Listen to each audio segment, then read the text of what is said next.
أعوذ بالله من الشيطان الرجيم بسم الله الرحمن الرحيم نحمده ونصلي على رسوله الكريم Ayah number 102 Surah Al-Baqarah واتبعوا ما تتلو الشياطين على ملك سليمان وما كفر سليمان ولكن الشياطين كفروا يعلمون الناس السحر Yahud in the whole world, they were living in two locations. One was Palestine and the other was Babel in Iraq, which is called Kildan or Chaldea is another historical name for that, Kildaniyin. So Allah subhanahu wa ta'ala say that instead of following the books of Allah, like Yahud followed Tawrat, but they didn't follow Injil, and they didn't follow Quran. So what's supposed to be followed, they didn't. But what they followed is that in Palestine, in Mulki Suleiman, they followed what the magical thing the shayateen used to recite. And in Babel, where the other group of the Jews were living, so they followed the magic there also. In both places they were following the black magic. So what is the black magic? Black magic is any thing, like unique thing, ajib, surprising thing, that you get the assistance from the devils in it. So this is the definition of black magic in Islam. So black magic means any surprising thing that you get the assistance from the devils. Like for example, a surprising or ajib thing might be a mu'jiza also, miracle. So if something wonderful, surprising, it happened at the hand of a prophet, it is called what? Mu'jiza. And if it happened at the hand of a non-believer or a fasiq or a sinner, bad guy, the same thing will become what? Sihr. And the same thing if it happened at the hand of a non-prophet pious person like a sahabi, tabi'i, or that will become karamat. So these are the three words. Okay, mu'jiza, karama, and sihr. Okay, all the three are called khawariq. Khawariq mean unusual things. But it depends, the sudur, that who is doing it. So if the prophet is doing it, it becomes mu'jiza. If a non-prophet pious person, sahaba and below, they are doing it, it will be what? Karamat. Okay? And if a bad guy is doing it, it will be magic. So how you get assistance from the devils? In this universe, there are two systems operating. One is the system of the angels and one is the system of the devils, the shayateen. And shayateen is mentioned, whenever we say shayateen, we mean the bad jinnat. The jinnat which are non-believers. Because in the same way, like in the human beings, there are good human beings and bad human beings. So in the same way, there are good jinn and bad jinn. Okay, some jinn are believers, they are mu'mineen, they are salihin, they are sahaba, but there was no prophet in the jinn. So that is why our Prophet ﷺ, we call it what? That he is arsalallahu ila al-jinni wal-insi, saqalain. Allah subhanahu, he was the prophet of the jinn also, and he was the prophet of the human beings also. Alright? So these jinn, which are bad jinns, they help their friends in the human being.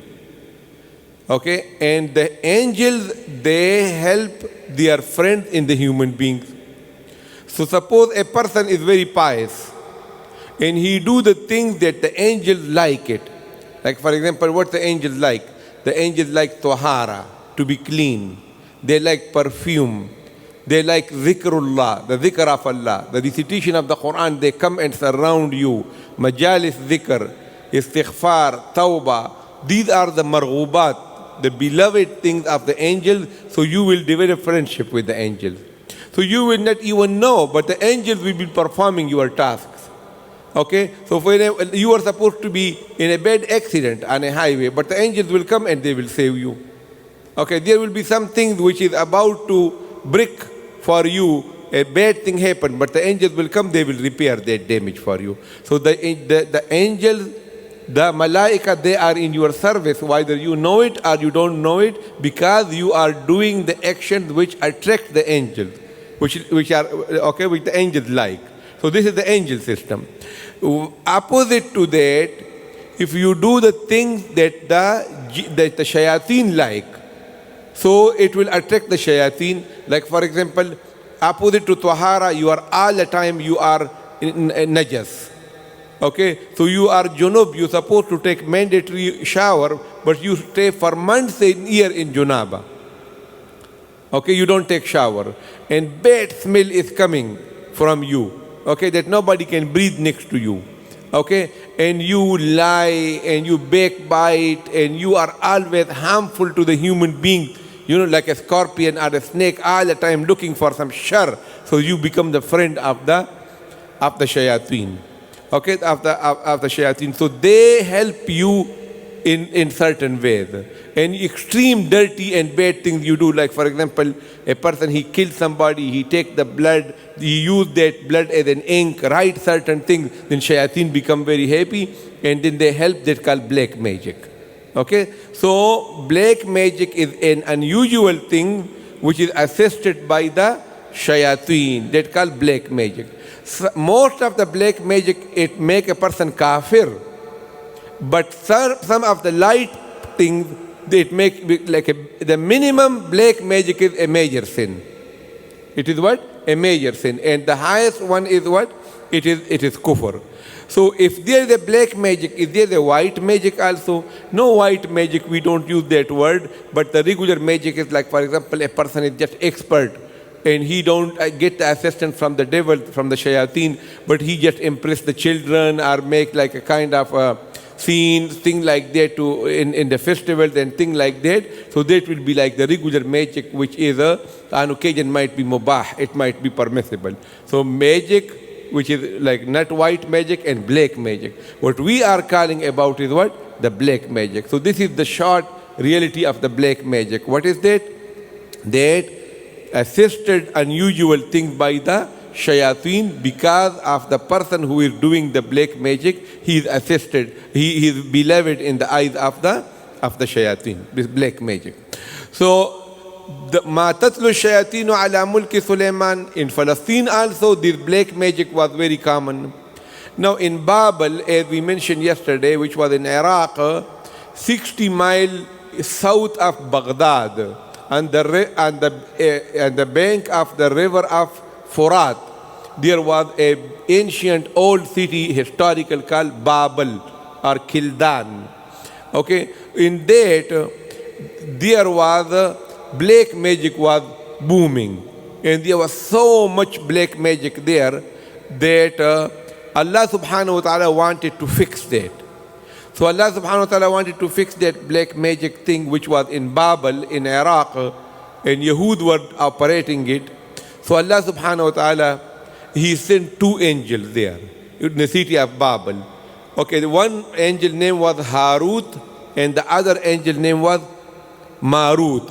Okay, Haruta wa Marut. Harut and Marut were angels, and they came to demonstrate to the people and explain to the people that how the black magic is done and how should you be aware of it to stay away from it. Okay, like for example, there is some bad thing going on, killing or interest or gambling or anything, and the people, they are very uneducated. Okay, and the prophets are not suitable to fix that. I will tell you why. So Allah subhanahu wa ta'ala sent the angels, and that angels came in the human form, and they say, look, this is the line between the black magic and the regular life. So when you do this, this is black magic, okay? Don't do this. This trick is black magic. This plan is black magic, okay? This person is black magic. This location is affected by black magic. So ta'aleem people to awareness of a qabiha, of a bad thing, Allah subhanahu wa ta'ala sent angels. Then you might say that there are so many bad things in the universe, and Allah subhanahu wa ta'ala is normally sending the prophets. So why Allah has to send the angels on that location in the human form? So the ulama say, at that time the prophet was one group, and the black magician they were other groups. Okay, so Allah subhanahu wa ta'ala sent a middleman, a middle person to tell the people that this is a good man and this is a bad person. Okay, so if the good man say I am good, nobody will listen. But if a third person come and he say that this man is good and this is bad, so this is a more better way. The second wisdom of sending the angels and not prophet is that when you demonstrate and explain to the people black magic, so you have to utter those kalimat. And the prophet was very pious and very high and above, that they demonstrate the bad things to that effect that to certain extent they are getting involved in it. Okay, like for example, a scholar, he give khutbah. So he say, killing is bad. So that's fine, briefly. But if the scholar say, look, this is how killing is done. This is how you go and you buy the rifle. And this is how you go. And so the scholar not supposed to be telling the people the tricks and the ways how to perform the sins. Right? But on this occasion, it was like a gray zone that the angels have to tell the people that the black magic is performed in these certain ways.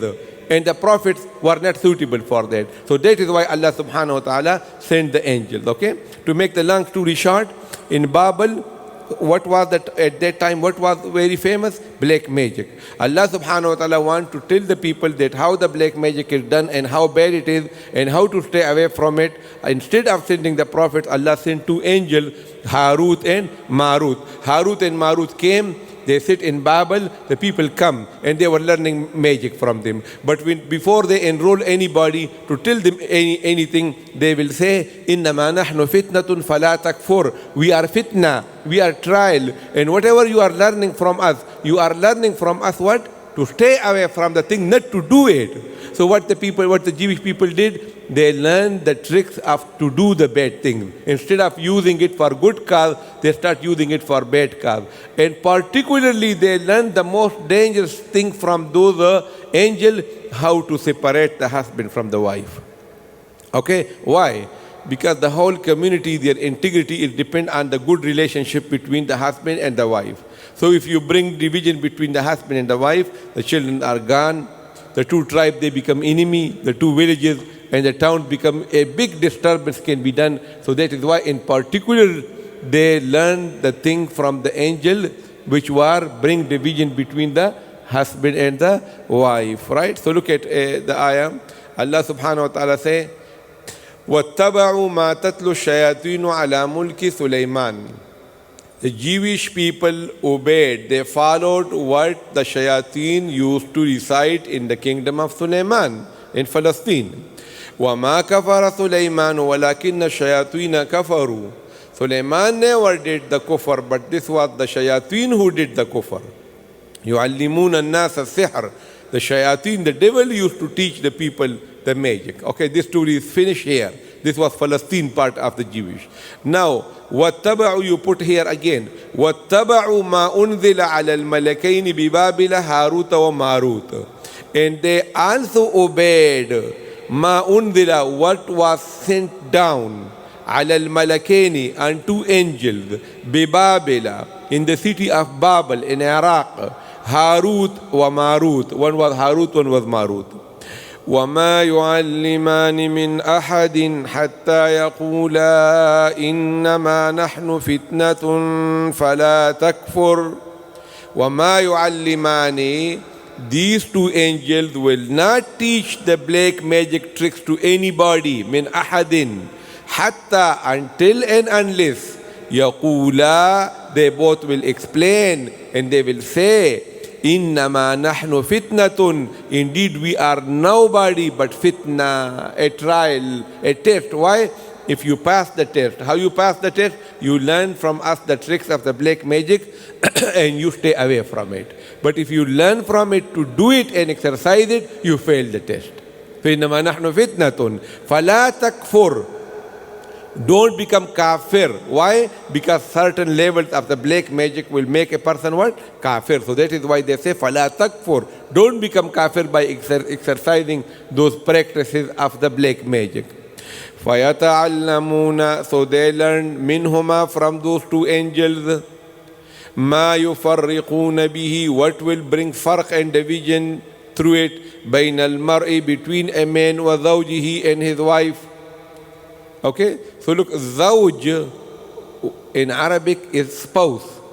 Okay, so zawjatun, not necessarily zawjatun is wife and zawj is husband, because zawj is used for the wife also without the ta marbuta. Okay, like Aisha radiallahu anhu, zawjun nabi sallallahu alaihi wasallam, not zawjatun nabi. Okay, so ma yufarriquna bi bayna al-mar'i, between a man, wa zawjihi, not wa zawjatihi, wa zawjihi, and his wife.